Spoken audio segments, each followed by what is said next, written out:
perder la buena costumbre que nuestro hermano Pastor Pedro nos ha enseñado. Vamos a orar por el pastor, ¿de acuerdo? Padre, gracias por la vida que nos da, Señor, y el privilegio de haber ido más allá de una religión, a una relación preciosa y eterna contigo. Gracias por permitirnos ser heraldos de tu voluntad y de tu palabra. Queremos que tú bendigas a tu siervo en esta mañana, Señor, desde los pies a la cabeza.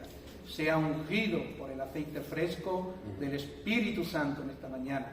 Y tu pueblo tenga un corazón receptivo a tu palabra, Señor, no solamente para oírla, sino sobre todo para ponerla por obra.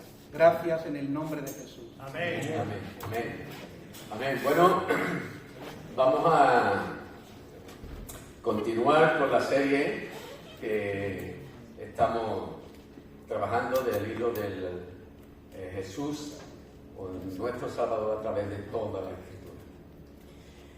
El otro día visitaba una familia y en esa familia pues es una familia desestructurada, son 11 hermanos y bueno, todos están enfrentados uno entre otro. Hace poco la policía tuvo que estar en su puerta porque uno maldecía a su madre públicamente en la calle. Fue tremendo. Y cuando nos sentamos con esta señora, esta hermana, porque un día ella recibió al Señor, gracias, ella lloraba porque se acordaba de que ella había criado con todo su corazón a sus niños. Seguramente tendría sus errores,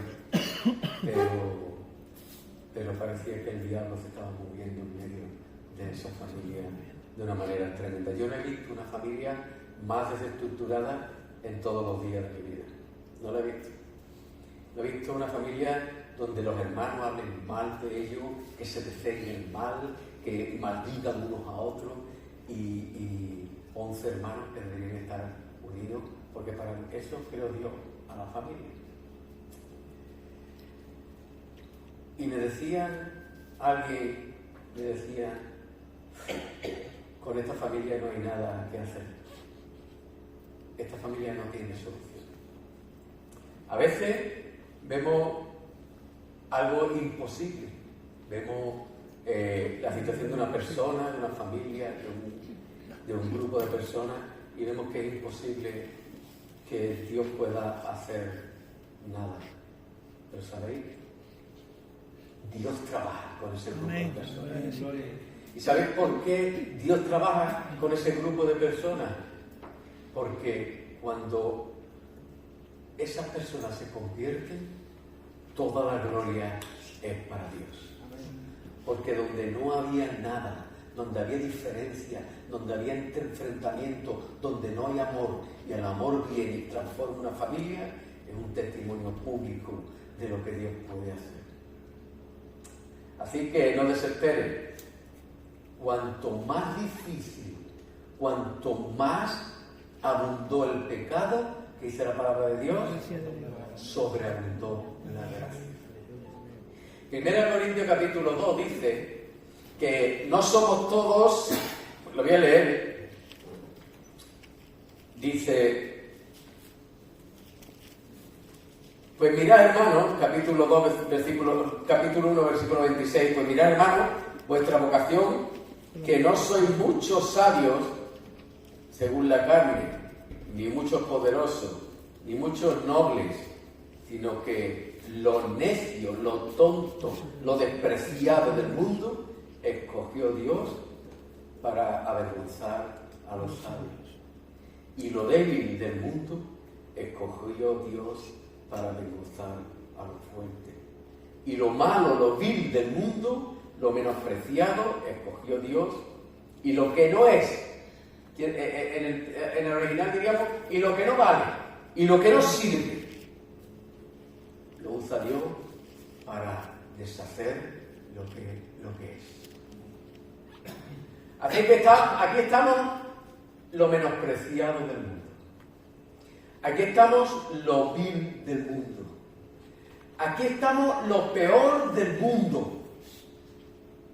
Y Dios, con lo peor del mundo, ha hecho algo grande en nuestra vida. Así que no te consideres mejor que el hermano, no te consideres mejor que la hermana, porque si Dios te ha llamado es porque eras lo peor del mundo. ¿Tú te lo crees o solamente lo escuchas? ¿Te lo crees? Cuando te pones a pensar en cómo ha sido tu vida, o en cómo menosprecias a un hermano, o como alguien te menosprecia a ti, párate a pensar de dónde te ha sacado Dios. ¿Y de dónde te está sacando todavía? Porque realmente hasta que no estemos en su presencia no seremos perfectos. Andaremos, pues, como andaba Jacob, con su cojera, ¿no? ¿Sí? ¿Cómo se llamaba? Andamos por solear. Vamos a seguir con la historia de una familia desestructurada, de una familia tremendamente enfrentada, de una familia donde el odio imperaba en esa familia, y es la familia de Jacob. Dios eligió a Jacob y le cambió el nombre a Israel para hacer algo grande con él. Aquel que luchó por la bendición de Dios, Dios le dio la bendición. Hermano, tú no tienes derecho a la bendición de Dios. No tienes derecho, pero Dios puso en tu corazón luchar por ese derecho. Luchar por esa bendición, y Dios te la dio. Vamos a ir al libro de Génesis. Libro de Génesis, capítulo 37. Y dice, habitó Jacob en la tierra donde moraba su padre, en la tierra de Canaán. Esta es la historia de la familia de Jacob. De esta familia. José, siendo de edad de 17 años, apacentaba las ovejas con sus hermanos, y el joven estaba con los hijos de Bilha y con los hijos de Zilpa, mujeres de su padre, e informaba a José a su padre la mala fama de sus hermanos. Y amaba a Israel a José más que a todos sus hijos, porque la había tenido en su vejez, y le hizo una túnica de diversos colores. Y viendo sus hermanos que su padre lo amaba más que a todos sus hermanos, le aborrecían y no podían hablarle pacíficamente. Y soñó José un sueño y lo contó a sus hermanos, y ellos llegaron a aborrecerle más todavía. Y él les dijo, oíd ahora este sueño que he soñado.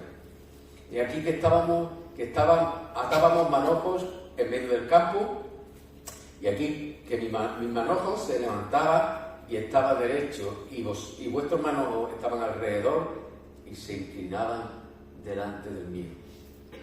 Le respondieron sus hermanos, ¿reinarás tú sobre nosotros? ¿O señorearás sobre nosotros? Y le aborrecieron aún más a causa de los sueños y de sus palabras. Soñó aún otro sueño y lo contó a sus hermanos diciendo, he aquí he soñado otro sueño, y aquí que el sol, la luna y 11 estrellas se inclinaban delante de mí. Y lo contó a su padre y a sus hermanos, y su padre le respondió y le dijo, ¿qué sueño es ese que estás soñando, niño? ¿Acaso vendremos yo, tu madre, tus hermanos, a postrarnos en tierra ante ti? Y sus hermanos le tenían envidia, mas su padre meditaba en esto. Después fueron sus hermanos a apacentar las ovejas de su padre en Siquem, y dijo Israel a José, tus hermanos apacientan las ovejas en Siquem, ve y te enviaré a ellos. Y él fue, y en el versículo 18 dice que cuando ellos lo vieron de lejos, antes que llegara cerca de ellos, conspiraron contra él para matarle. Imagínate, un padre que tiene 12 hijos y ama especialmente a uno de ellos porque lo tuvo en su vejez y porque era el hijo preferido de su padre porque lo tuvo de la mujer que al que él amaba más. Y los hermanos crearon tal negrura en su corazón contra su hermano que deseaban matarlo. ¿Tú te imaginas eso? ¿Te imaginas que tu hermano tenga tanto odio contra ti que desee que te muera? Que desee que ¿Tú has usado alguna vez la palabra yo te odio, niño? O algo así. ¿Y tu propio hermano te lo diga? ¿Te imaginas que ese niño de 17 años que venía porque su padre le había dicho que fuera a vigilar a su hermano porque tenían mala fama? José no tenía mala fama. José era un poquito ¿el qué? ¿Cómo se dice? El mimado. No, pero también El chivatillo. el chivatillo. Diría, papá, mira mi hermano y mira lo que hace. Y mira qué es lo que dicen de él. Y el otro decía, pero niño, este niño no lo queremos nosotros a nuestro lado. Este niño hay que matarlo. Y viene ese niño con 17 años que cruza aquella zona llena de animales salvajes. En aquel tiempo había hasta leones en aquella zona. Y su hermano lo ve de lejos y dice, mira, ahora es la oportunidad nuestra, vamos a matarlo. Vamos a matarlo. ¿Tú te imaginas eso?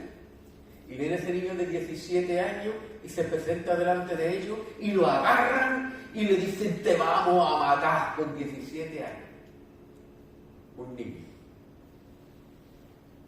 Pero Rubén quiere salvarlo, le dice, no vamos a matarlo, vamos a meterlo en un pozo y que se muera ahí en el pozo. Y no vamos a matar a nuestro hermano, pero él lo que quería era protegerlo. Lo que pasa es que cuando él vuelve después a rescatarlo del pozo, sus hermanos ya lo habían vendido a una tribu nómada como esclavo. ¿Tú te imaginas un niño de 17 años? Primero, que ve cómo sus hermanos quieren quitarle la vida. 11. Bueno, en aquel momento eran 10 contra él. Después algunos interceden, lo meten en un pozo seco ahí, a lo mejor lleno de fango ahí, y esperando a que sus hermanos lo maten. ¿Tú te puedes imaginar lo que puede sentir un niño de 17 años con 10 hombres contra él queriendo matarlo? En medio del desierto, ahí dentro de un pozo. ¿Te imaginas lo que puede sentir un niño de 17 años cuando ya al final los hermanos deciden y dicen, bueno, lo vamos a mandar como esclavo y lo venden a una tribu nómada como esclavo? ¿Te imaginas lo que puede sentir un niño de 17 años cuando tiene que dejar su casa, cuando tiene que dejar su familia, cuando tiene que dejar su padre querido? Y es vendido como esclavo sin saber qué le espera. Podemos imaginarlo, pero no podemos sentirlo. Eso tiene que ser terrible, tremendo. Eso tiene que ser realmente tremendo. Esa experiencia de ese niño. Esa experiencia, y ahora llega a Egipto y lo venden a Potifar, al jefe de la guardia del faraón, y tiene que empezar a aprender a vivir por sí mismo con 17. Esclavo. ¿Sabes qué significaba esclavo en aquel tiempo? Esclavo significaba que tu vida, tu futuro, tu presente, todo estaba en las manos de tu Señor y tú no tenías ningún derecho. Ninguno. Un niño de 17 años. Y aproximadamente por unos 15, 14 años, ese niño estuvo siendo o sufriendo las consecuencias del odio de sus hermanos. Pero ese niño permaneció fiel a Dios con 17 años. Ese niño constantemente, pues, no tenemos tiempo para hablar de la vida de José completamente. Voy a intentar resumirla en un momento y ver qué enseñanza podemos sacar. Pero ese niño, cada vez que la palabra de Dios habla de una situación mala de él, ¿sabe qué dice? Pero Dios estaba con José. ¿Y sabes por qué Dios estaba con José? Porque Dios había elegido a José para un propósito. Dios tenía un propósito con la vida de José, pero José estaba con Dios también. Así que una familia desestructurada, una familia en la que nadie daría un duro o un euro por esa familia, Dios elige a uno de ellos para bendecir a esa familia. Y Dios eligió a José. Aquel que lo tenía todo, Dios lo hizo madurar, pero madurar personalmente, pero también espiritualmente. Pero Dios estaba con José. Tremendo, ¿verdad? Con 17 años. Y sirve a este hombre, y lo sirve de todo corazón, y él sigue confiando en Dios y amando a Dios, y nunca dejó a Dios. Yo me imagino que en su cabeza pasarían muchas cosas. En algún momento él diría, pero ¿por qué me está pasando todo esto, Señor? ¿Por qué mis hermanos me odiaban tanto? ¿Por qué me...? 17 años pensando en estas cosas, tú te puedes imaginar, pero él nunca dejó a Dios. Él sabía que Dios estaba con él. Y ahora sirve a este hombre, lo sirve de todo corazón, y la mujer pues quiere tener una relación sexual con él.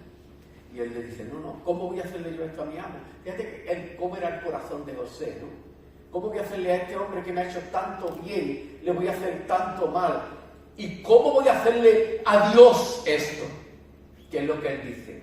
¿Cómo voy a hacer esta afrenta tan grave, algo tan grande contra Dios, con todo lo que Dios me ha dado? Imagínate con todo lo que había pasado, y él seguía valorando lo que Dios le había dado a él. Él no en ningún momento vemos en la Escritura que él pensaba en los momentos malos, él pensaba en los momentos buenos y todo lo que Dios había hecho con él. ¿Cómo voy a hacerle esto a Dios?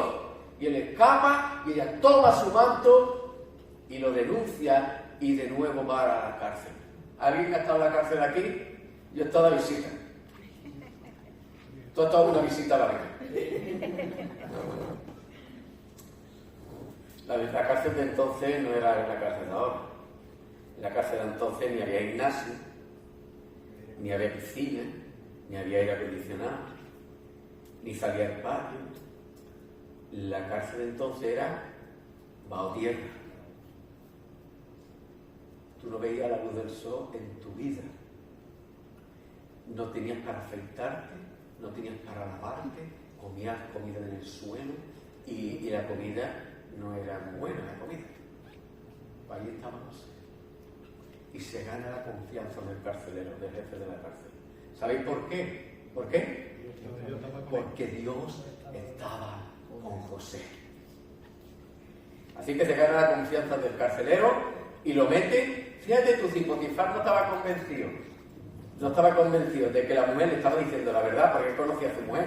Yo conozco a mi mujer poco, y mi mujer me conoce a mí. ¿Tú me conoces, no, Mari? Pues no cuente ni cosas. Cuenta lo bueno, Mari, lo mismo que hacía José. Y él conocía a su mujer. El hecho de que un esclavo violara a la mujer del dueño, ¿sabe qué significaba? La muerte. Pero Potifar no mató a José, porque él sabía, él no creyó completamente a su mujer seguramente, y él le tenía cierto aprecio a José. Y no lo puso en cualquier cárcel, lo puso en la cárcel del faraón, en la cárcel donde estaban los siervos del faraón, que era una cárcel especial, no era cualquier cárcel, estaba mejor ahí, tenía mejor servicio, era la gente de más alto nivel que estaba en esa cárcel, por lo que sea, algunos salían, otros no salían, y ahí en la cárcel, en ese lugar, se gana el favor del jefe de la cárcel, y él lo pone todo en sus manos, porque vio, no solamente porque Dios estaba con José, sino porque el mundo, la gente veía que Dios estaba con él. Que es diferente que Dios esté contigo a que los demás vean que Dios está contigo, porque perciban, sientan la presencia de Dios en tu vida. Y bueno, pues hay dos que tienen un sueño, el copero y el panadero. Seguramente el copero y el panadero eran la gente más importante delante del rey, aparte de su guardia, porque cuidaban de que no lo envenenaran. Entonces, algo pasó ahí que, como no sabía quién de los dos había sido, metieron al copero y al panadero en la prisión.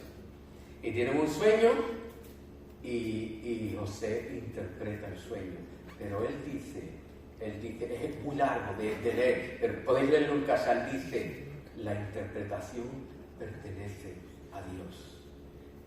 Siempre, constantemente, dándole la gloria y el honor y el lugar que le pertenece a Dios. Yo no soy, es Dios el que tiene la interpretación. Y él le da la interpretación y al copero a los 3 días lo libran y el faraón lo repone en su sitio. Seguramente averiguaría que él no tuvo nada que ver con eso, pero al panadero lo empala. ¿Sabéis qué significa lo empala?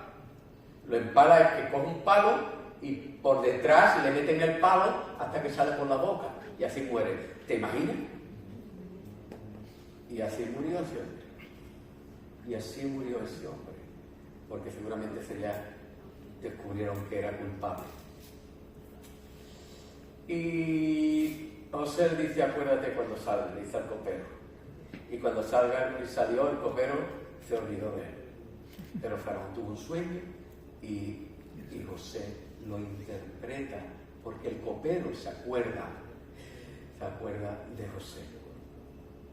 Y lo trae a su presencia, él interpreta el sueño y le dice el faraón, vas a ser segundo en el reino. Yo soy el primero, pero tú serás yo donde quiera que tú vayas. Tú serás mí donde quiera que tú vayas. Y todo el mundo se inclinará delante de ti. Y Dios cambia la vida y Dios cambia la historia. Hermano, una familia desestructurada, una familia imposible, una familia en la que nadie pondría esperanza, y Dios empieza a trabajar de una manera tremenda a través de aquel que es el menospreciado, aquel que le tienen tanto odio, aquel que Dios le habla a través del sueño y le dice cosas y él simplemente lo cuenta, y los otros, pues imagínate, le ponen más odio todavía, y a esa persona que la familia odia tanto, Dios lo usa para dar la gloria y la honra a su nombre. Y restaura a un pueblo, restaura a una familia, a una nación completa. Dios puede cambiar cualquier familia. Dios puede cambiar la familia que Ana Mari y yo visitamos. Dios puede transformar esa familia y sería lo mejor que hiciera. ¿Sabes por qué? Porque todo el mundo conoce esa familia, sabe la fama de esa familia, sabe los malos que son esa familia, sabe los enfrentamientos de esa familia, y si Dios transformara esa familia sería un testimonio tremendo en Jerez. Así que vamos a orar por esa familia. El próximo día oraremos por esa familia para que Dios transforme esa familia. Cuando tú obedeces a Dios, cuando tú quieres hacer la voluntad de Dios, no puedes pensar que vas a sufrir el beneplácito de los demás.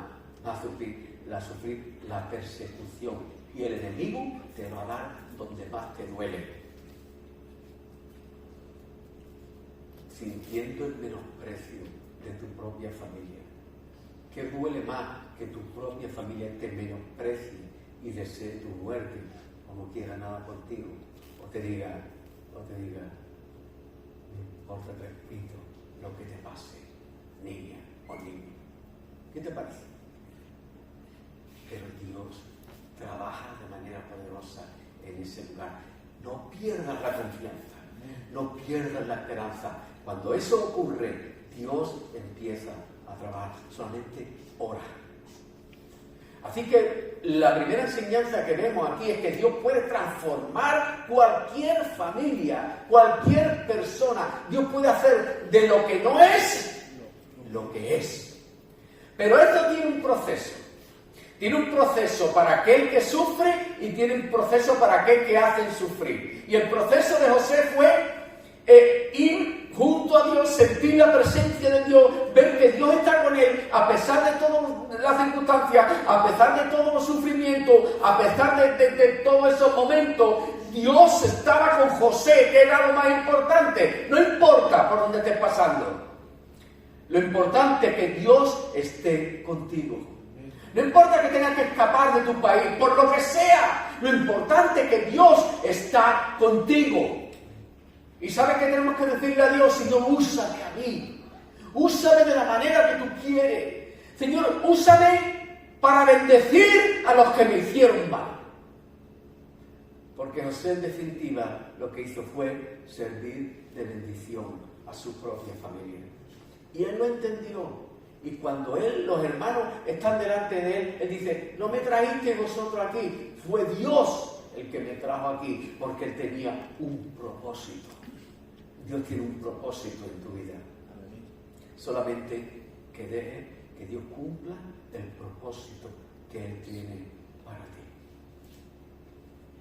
Y ahora viene lo interesante de la historia, que está en el capítulo 42. Dice, viendo Jacob que en Egipto había alimento, dijo a sus hijos, ¿por qué os estáis mirando a la cara y no os movéis?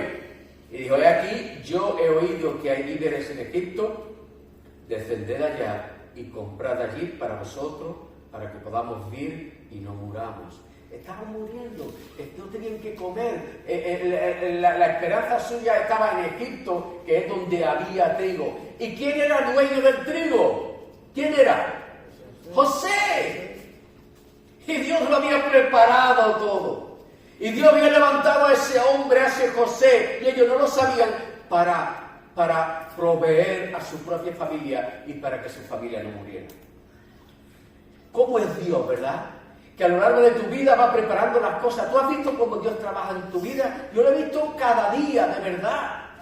Yo he visto que puertas cerradas que de pronto se abren y empieza a caer trigo y a salir, y yo puedo bendecir a mis hermanos y puedo repartir ese trigo que Dios me ha dado. ¿Tú quieres que Dios te bendiga? Pues pídele a Dios que Dios te bendiga para bendecir a otros, para bendecir a tus hermanos, para bendecir a los creyentes, para bendecir al mundo y que el mundo pueda ver que Dios está contigo.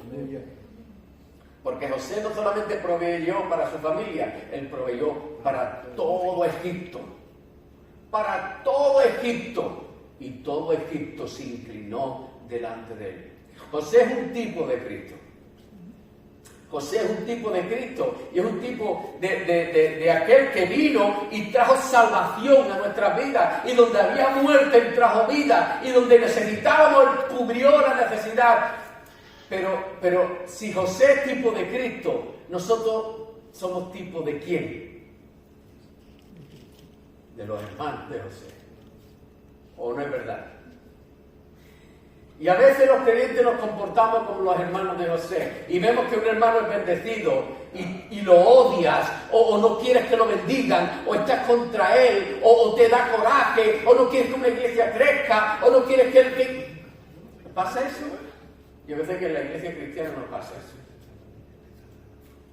Que nosotros somos un tipo de los hermanos de José. Y los hermanos de José sufrieron un proceso importante. Acordaos que lo primero que ocurrió fue que José fue condenado a muerte por sus hermanos, ¿verdad? ¿Sí? Después cambia la situación y ya no lo condenan a muerte, lo condenan a la esclavitud, ¿verdad? ¿Sí? Y José, y Dios a través de José, quería que sus hermanos aprendieran la lección. Que ellos sintieran lo que él había sentido. Pero también tenían que aprender, tenían que arrepentirse de aquello. Y vemos en la vida en esta situación, y dice en el versículo 8, José pues conoció a sus hermanos, pero ellos no lo conocieron, en el capítulo 42. Entonces se acordó José de los sueños que había tenido acerca de ellos, y les dijo, espías sois, por verlo descubierto del país habéis venido. Ellos le respondieron, no, Señor nuestro, sino que tus siervos han venido a comprar alimento. Todos nosotros somos hijos de un varón, somos hombres honrados. Tus siervos nunca fueron espías. Somos lo mejor del mundo, ¿verdad? Sí, somos muy buenos. Pero José les dijo, no, para haberlo descubierto del país habéis venido. Y ellos respondieron: tus siervos somos 12 hermanos, hijos de un varón de la tierra de Canaán, y aquí el menor está hoy con nuestro padre y otro no aparece. Y José les dijo: eso es lo que os he dicho, afirmando que sois espías. En esto seréis probados. Vive Faraón, que no sale de aquí, sino cuando vuestro hermano menor viniera aquí. Enviad a uno de vosotros y traiga a vuestro hermano. Y en el versículo 17, entonces los puso juntos en la cárcel por 3 días. Y al tercer día les dijo José: haced esto y vivid. Yo temo a Dios. Si sois hombres honrados, quede preso en la casa de vuestra cárcel uno de vuestros hermanos, y vosotros id y llevad alimento para el hambre de vuestra casa, pero traeréis a vuestro hermano menor. Y en el versículo 21 decían el uno al otro: verdaderamente hemos pecado.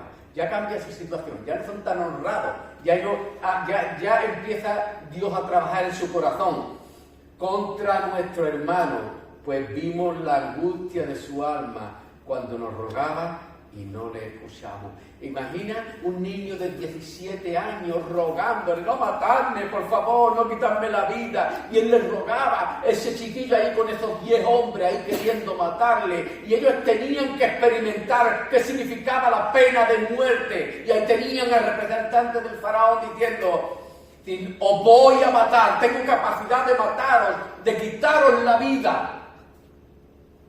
Y lo puso a prueba. Y la primera prueba fue ver que podían haber perdido la vida en ese momento.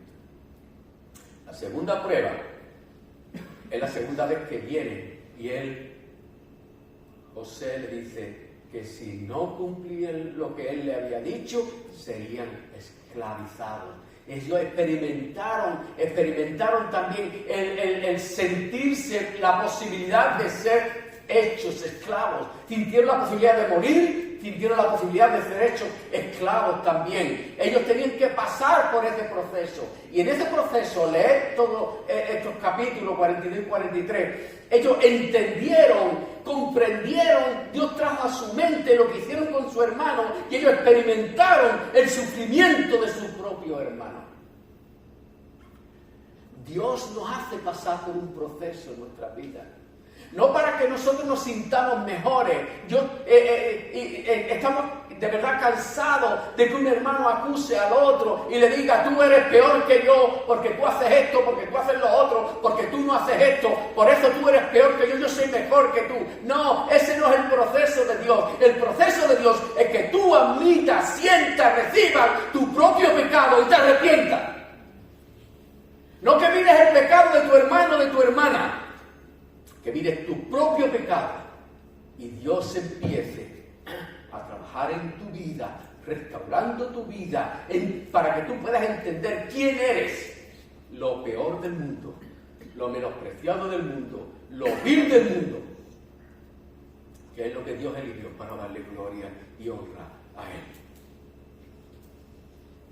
¿Sabéis que las 2 veces que José devuelve a sus hermanos a su padre, ¿qué hace? Ellos venían a pagar la bendición de su hermano, la bendición de Dios. Y José puso el dinero en sus sacas, porque la bendición de Dios no se paga con dinero. La bendición de Dios no se paga con dinero. Tu hermano no estaba dispuesto a recibir dinero por la bendición a su hermano. Todo lo que recibimos de Dios es gratuito. Todo lo que recibimos de Dios es por gracia. El perdón de nuestros pecados es por gracia. Tu casa, tu dinero, lo que Dios te provee a ti y tus hijos es por gracia. Todo lo recibimos por gracia. No podemos darle nada a Dios.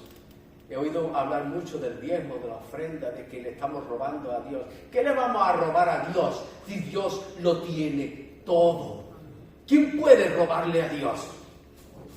¿Quién puede quitarle a Dios lo que es suyo, como no sea que Dios te lo dé? Diferente es que tu corazón no sea un corazón conforme a la voluntad de Dios y tú desobedezcas a Dios. Pero Dios quiere transformar tu vida. Lo que Dios te da, no hay ninguna manera de pagarlo. Es gratuitamente, es por gracia. Así que las 2 veces que vuelve, él pone el dinero en el costal de su hermano, porque no había precio para pagar lo que él estaba haciendo con ellos. La vida de José es una vida maravillosa. Fíjate que la primera vez que pone en la cárcel a uno de los hermanos pone a Simeón, que fue uno, o seguramente fue el cabecilla, por lo que se ve, que fue a matarlo ahí contra él y fue el que dejó en la cárcel. Su padre, cuando bendice a Simeón, habla de esto, de su carácter, de cómo era él.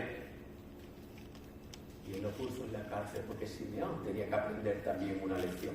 Y estuvo ahí un tiempo, hasta que volvieron a por más trigo y se olvidaron de él y trajeron a Benjamín.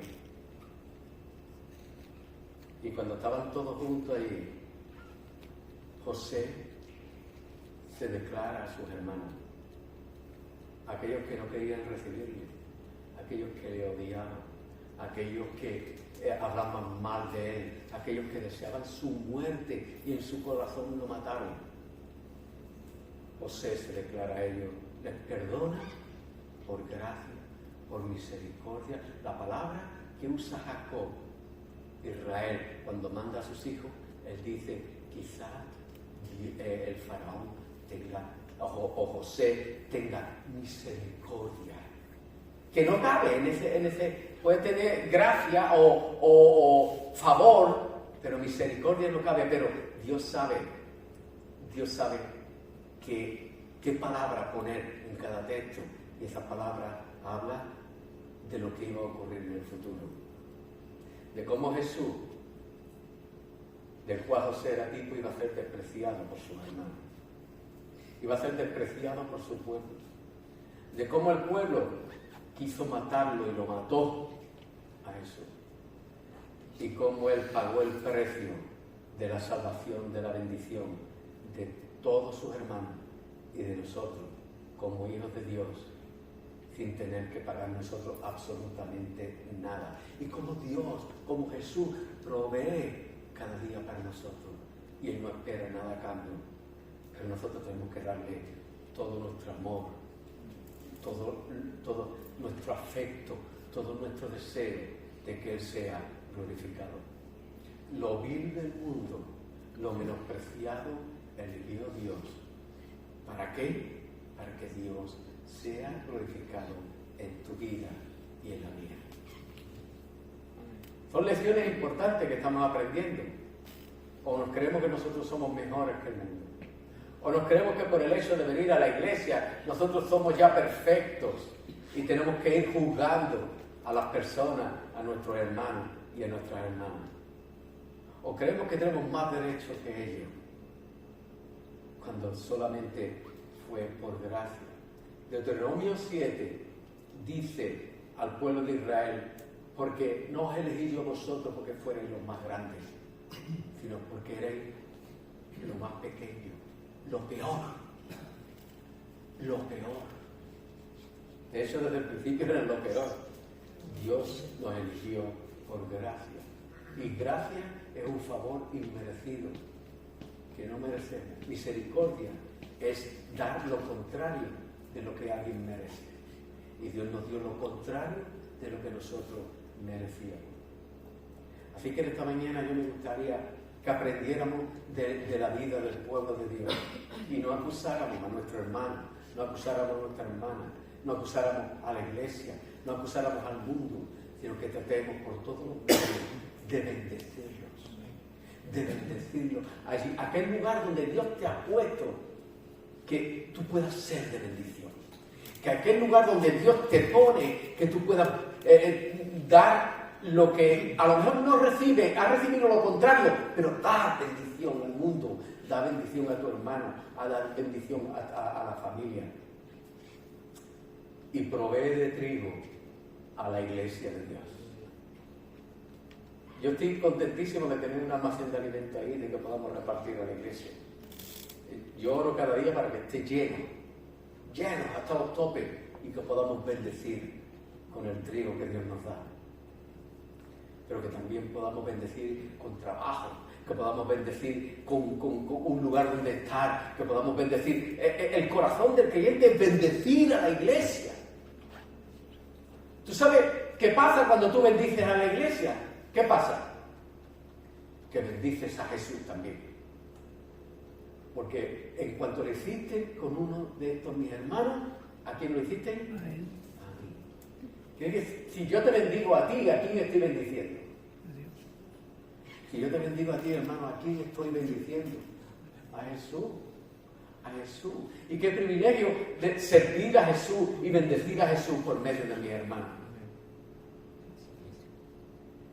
José nos da un ejemplo perfecto de la persona que Dios usó, porque una persona que tenía el corazón conforme a Dios. José estaba con Dios y Dios estaba con José.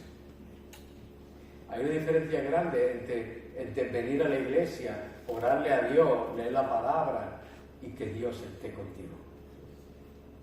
Cuando Dios está contigo, Dios te usa de una manera poderosa. Cuando Dios está contigo, Dios te toma de la mano y te lleva donde a lo mejor tú no quieres, pero donde puede ser de utilidad para el Evangelio. Pero Dios estaba con José. Hermano, ¿tú quieres que Dios esté contigo? Sí. ¿De verdad? O cuando salga de aquí para afuera, vamos a seguir juzgando, vamos a seguir pensando que somos mejores, vamos a seguir actuando de la misma manera. O vamos a seguir el ejemplo de Jesús. Él dice, llevad mi yugo. Y eso no quiere decir que Él coge su yugo y te lo pone a ti. Eso quiere decir que Él toma su yugo y tú tomas la otra parte y los dos vamos tirando hacia donde Él quiere que vayamos. Porque mi carga es ligera y suave. Cuando tú llevas tu carga tú solo, entonces la carga es muy pesada. Cuando tu familia te acusa, te dice, y tú tomas esa carga, es muy pesada. Cuando la tomas con Jesús y le dices, Señor, mira lo que me ha pasado. El Señor dice, yo tomo la carga contigo y tú la tomas conmigo. Vamos a seguir tirando de ese carro. La carga del Señor con Él es una carga ligera, es una carga suave. Aprendamos de la vida de José. José tuvo dos hijos. El primero se llamaba Manasés y el segundo Efraín. ¿Sabéis qué significa? Manasés significa el que me quiero olvidar. El que hace olvidar. Dios me ha hecho olvidar. Dios me ha hecho olvidar. Y Efraín significa Dios me ha hecho dar fruto, o Dios me ha hecho fructífero. Si quieres dar fruto, primero tienes que olvidar, tienes que perdonar. Empieza a perdonar, empieza a olvidar lo que te han hecho las personas, lo malo de tu vida, y entonces Dios te empezará a usar para dar fruto. José entendió cuál es el camino: olvidar para dar fruto. Y fruto en abundancia. Qué grande, ¿verdad? Es la palabra de Dios. Y como Dios nos enseña. ¿Tú crees que José pasó por casualidad por la prisión? Dios tenía un propósito. Dios tenía un propósito. Y José cumplió el propósito de Dios y aprendió de ese sufrimiento tan grande, con 30 o 33 años aproximadamente. Fíjate la edad de Cristo, ¿no? Cuando Él fue crucificado. José impartió misericordia y trajo protección y seguridad a su pueblo, a su padre, a sus hermanos y a toda la familia que vivía con Él. Qué grande es el Señor. Qué grande es el Señor. que quiere hacer lo mismo contigo. Que quiere hacer lo mismo contigo. ¿Y si tu familia se convirtiera entera? ¿Qué pasaría? Y si aquellos que dicen que Dios no existe y que están contra la voluntad de Dios y están ciegos, ven, qué testimonio más grande, ¿verdad? Y si ellos luchan también por conquistar a otros, eso es lo que nosotros queremos, que la gente conozca a Dios, pero que la gente vea que Dios está con nosotros. Y Dios estaba con Manuel. Y Dios estaba con Jesús. Y Dios estaba con José Antonio. Y Dios estaba con Wilmer. Y Dios estaba con Pedro. Qué grande, ¿verdad? Que la gente pueda percibir que Dios está con nosotros. Vamos a orar. Sí, Señor, te alabamos y te bendecimos, glorificamos tu nombre, Señor. Y te damos gracias por tu amor, tu misericordia, tu cuidado, tu perdón, tu gracia, tu provisión. Gracias, Señor, porque eres tan bueno con nosotros. Cada día nos da lo que necesitamos. Señor, danos la visión para entender que no somos mejores que nuestros hermanos. No lo somos. Danos capacidad para no juzgar al hermano, sino juzgarnos a nosotros mismos. Para bendecir al hermano, para ayudarle a llevar a cabo su ministerio, aquello que tú has puesto en su vida, para aquellos que quieren servirte, Señor, que nosotros seamos de bendición, para que ellos puedan servirte con nosotros. Y hoy gracias por cada hermano y hermana que está aquí. Gracias, Señor, porque queremos honrarte. Gracias porque queremos obedecerte y servirte. Gracias, Dios mío, porque eres tan bueno. Señor, solo te pido una cosa. Que seamos de bendición y el mundo vea que tú estás con nosotros. En el nombre de Jesús. Amén.